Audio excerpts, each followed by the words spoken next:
This is the sound of a broken promise echoing in an empty auditorium.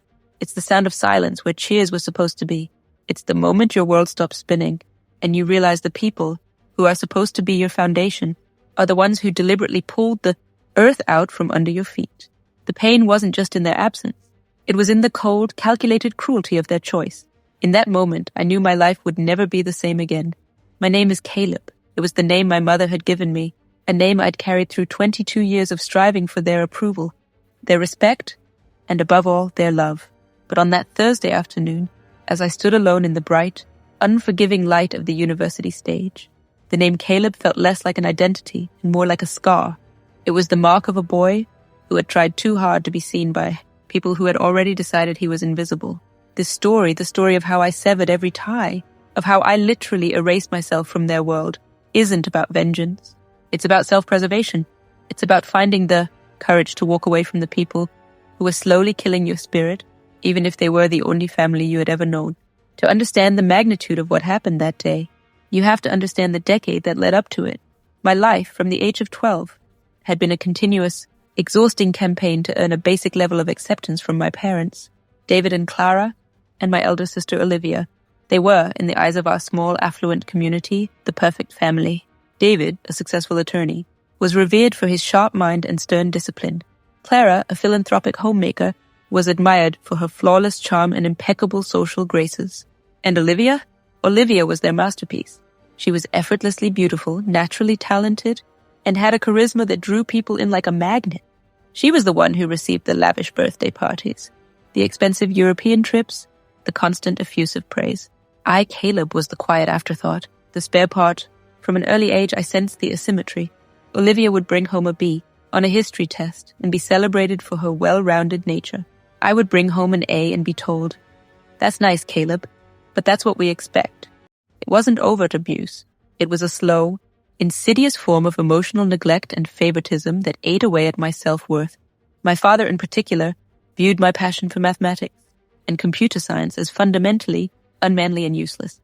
He had envisioned me following him into law, becoming a junior partner, perpetuating the family's legacy. My quiet, introverted pursuit of coding and data structures was a constant source of his disapproval. "Caleb, you need to learn to network," he'd boom during dinner, his voice cutting through the quiet like a dull knife. "Stop staring at those screens. You'll never get anywhere hiding behind a monitor."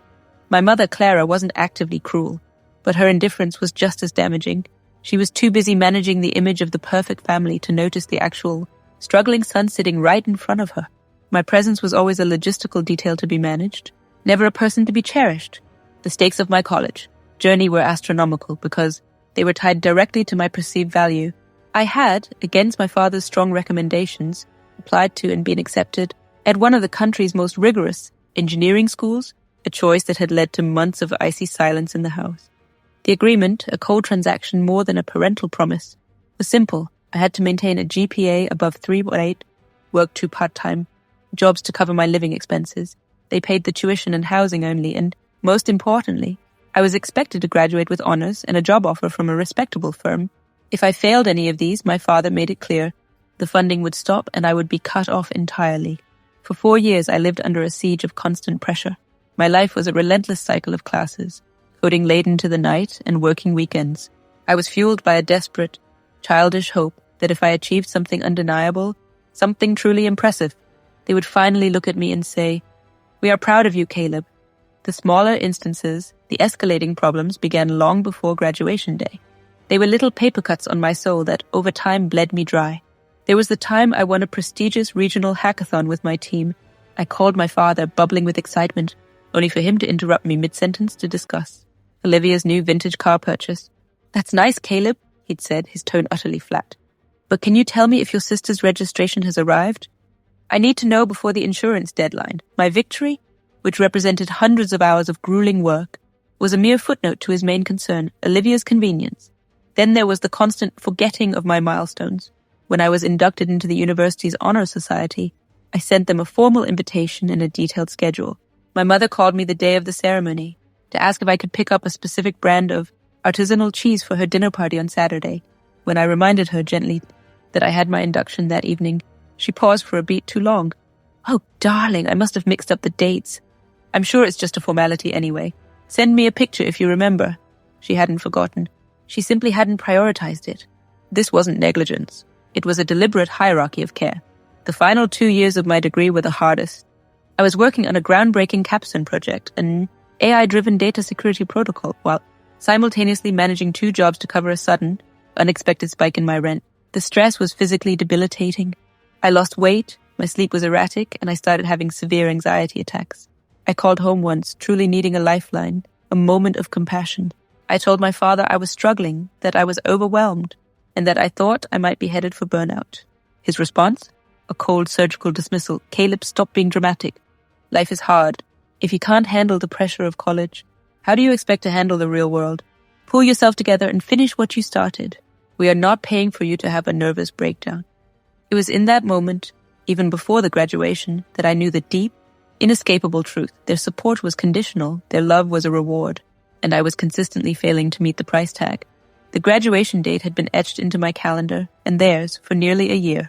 It was a Saturday in late May. I'd sent formal invitations, followed up with reminder emails, and even secured tickets for the entire family. My parents, Olivia, and even a ticket for my father's sister. My Aunt Helena, who I was fond of.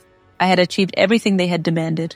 A 3.9 GPA, summa cum laude honors, and finally, a fantastic job offer from a major tech firm in California, a company my father, despite his bias against my field, couldn't dismiss as unrespectable. This was it.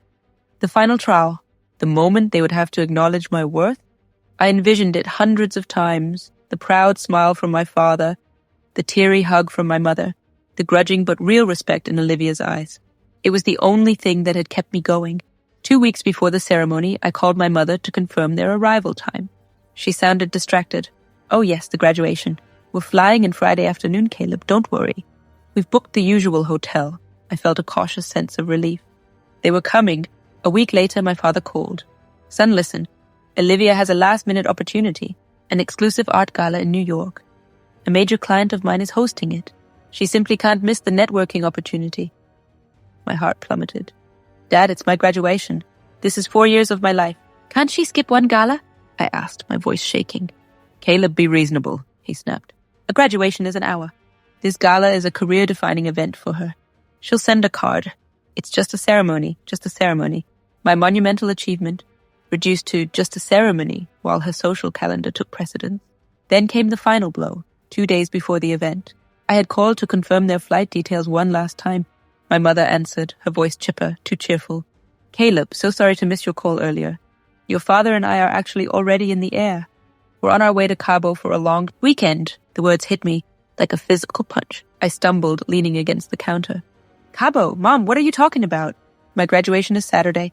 You said you were coming Friday.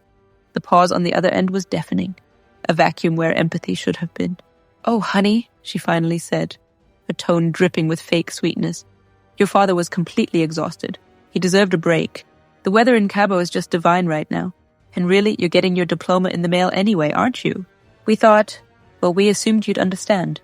You're such a sensible boy. We'll celebrate when we get back. You can come over for dinner next Tuesday. I couldn't speak. My throat had closed up. They hadn't just forgotten. They had chosen a spontaneous luxury vacation over the culmination of my life's hardest work.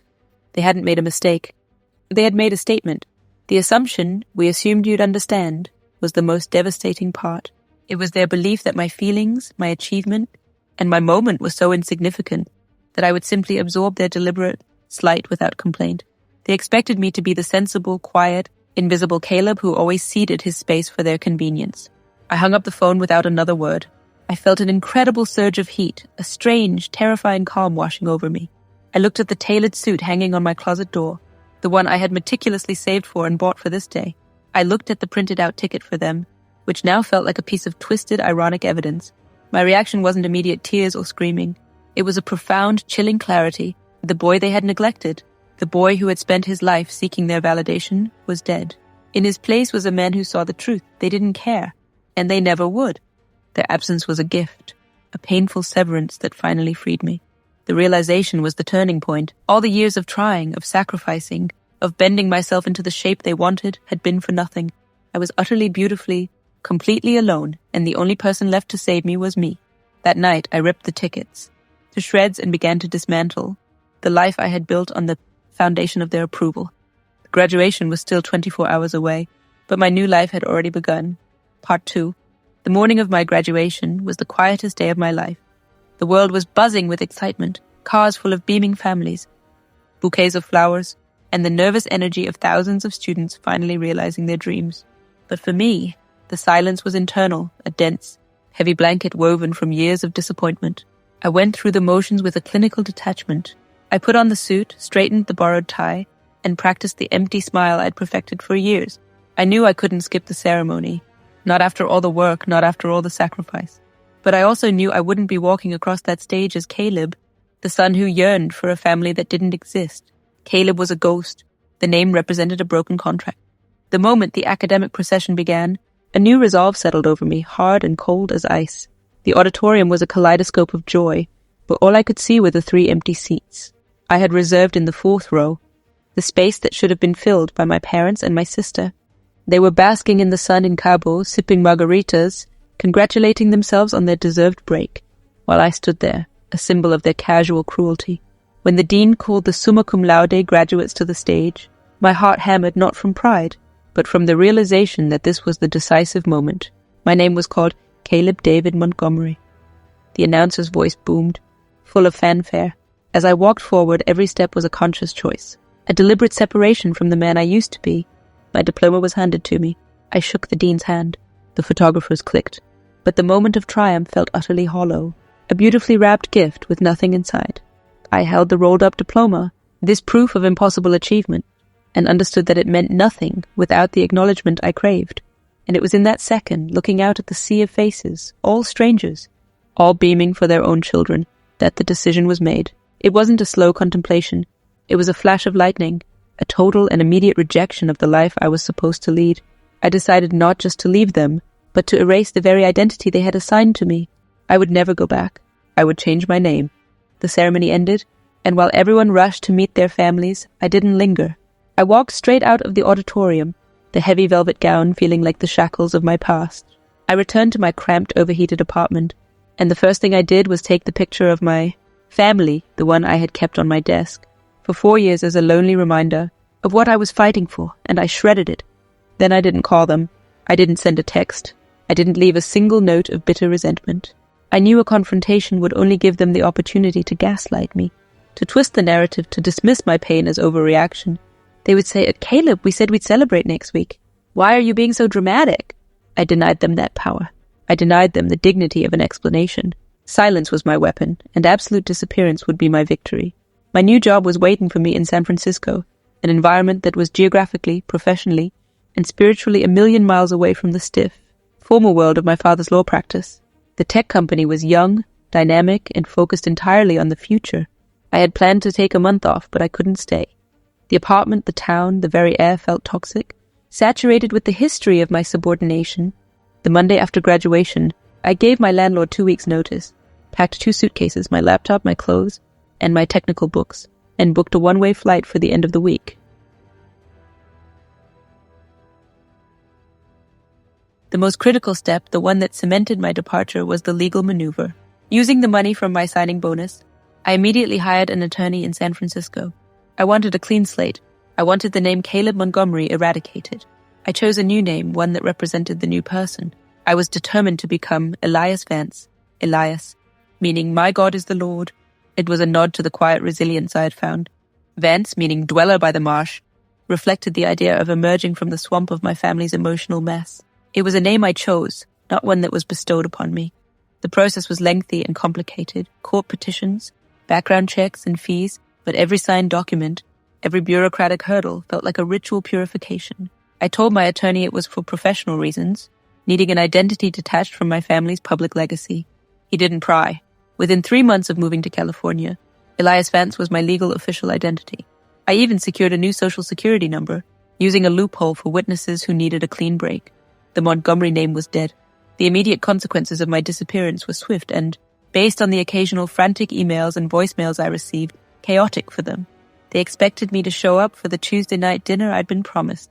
When I didn't answer my phone, my father sent a curt text. "Caleb, you are late. This is unacceptable." I deleted it without reading the rest. They then escalated to calls, then angry voicemails. David Montgomery, the renowned attorney, was reduced to screaming into a phone about my ingratitude and disrespect. The climax of their reaction came a week after I failed to appear. My mother, Clara, sent a long, tearful email, mixing accusation with manipulative guilt. She wrote about how worried she was, how I was hurting the family, and how I must be unwell. Buried in the emotional theatrics was the real motive. Your father needs you to co-sign on a business document. Caleb, it's time-sensitive. Call us immediately. It wasn't about love or worry. It was about convenience and obligation. I didn't reply. I simply blocked their emails and their phone numbers. Olivia, surprisingly, was the only one who seemed to grasp the seriousness, albeit only after it became a social inconvenience for her. She showed up at my old apartment, demanding to know where I was, not out of sisterly concern, but because she had boasted to her friends that her brilliant little brother was now a hotshot tech engineer and she needed to parade me around. My former landlord, under strict instructions, simply told her I had moved out of state and left no forwarding information. I imagined her outrage, the perfect life she carefully curated having a noticeable, unexplained flaw. I began my life as Elias Vance, and it was terrifyingly liberating. I was starting from scratch. No family legacy to uphold, no expectations to manage, no silent judgment to endure. My colleagues and new friends only knew me as Elias. They saw my competence, my dry wit, and my dedication to my work. They didn't see the broken boy who had been striving for 4 years to be enough. Elias Vance was enough inherently. He didn't have to prove it. The most profound lesson I learned from that empty stage was that self-respect is non-negotiable. For years, I had confused love with obligation and belonging with perpetual striving. I thought I had to earn my family's affection by achieving perfection. The moment they deliberately chose Cabo over me, they taught me that their affection was worthless. They showed me that my worth was zero in their equation, and that zero was my starting line. The turning point wasn't the ceremony, it was the realization that I had wasted my energy trying to fill a hole in their hearts that they didn't even acknowledge was there. I was the architect of my own suffering because I kept showing up for people who had already checked out. My decision to leave was not impulsive. It was the final rational conclusion of a decade of data. The data showed consistent emotional neglect, deliberate prioritization of my sister, and the treating of my achievements as mere expectations. My choice to change my name was the ultimate firewall. It wasn't just about escaping them, it was about protecting me. By removing the name Caleb, I removed their legal, emotional, and social claim over me. I broke the connection to their world, ensuring they could never use the name, the legacy, or the history to pull me back into their orbit of toxicity. Years later, Elias Vance is thriving. I'm a senior data architect at a groundbreaking firm. I have built a chosen family, friends, and mentors who celebrate my successes without needing to feel superior to them, who support me during my failures without judgment. I travel, I engage with the world, and I feel a deep, abiding peace. I am no longer defined by the love I lacked, but by the life I built. There were a few final distant echoes of my past life. About 5 years ago, I received a letter forwarded through my old attorney, who only knew me as Elias. It was from a private investigator hired by my father. The letter was formal, seeking confirmation that Caleb Montgomery is alive and, citing a legal issue related to their estate. They hadn't reached out because they missed me. They had reached out because I had become a bureaucratic inconvenience. I instructed my attorney to simply reply, Caleb Montgomery is deceased to all parties concerned. And that was it. The final door closed. The realization that they didn't grieve my disappearance, but rather they resented the logistical problems it created, reinforced the wisdom of my original decision. They were not people capable of love, only of ownership. So what is the takeaway? It's simple, yet devastatingly hard to live by. Your blood relation does not guarantee your safety, your love, or your value. Sometimes the greatest act of self-love is the most painful departure. You must be willing to sacrifice the fantasy of the family you wish you had for the reality of the life you deserve. If the people closest to you are systematically tearing down your sense of self, you have the right, no, the duty to walk away and build a fortress around your soul. Changing my name wasn't running away. It was finally standing my ground. It was telling the world, and more importantly, telling myself I am worthy of respect, and I will be the one who defines who I am. If you are standing on that stage alone, metaphorical or real, waiting for a cheer that will never come, hear this. You are not forgotten.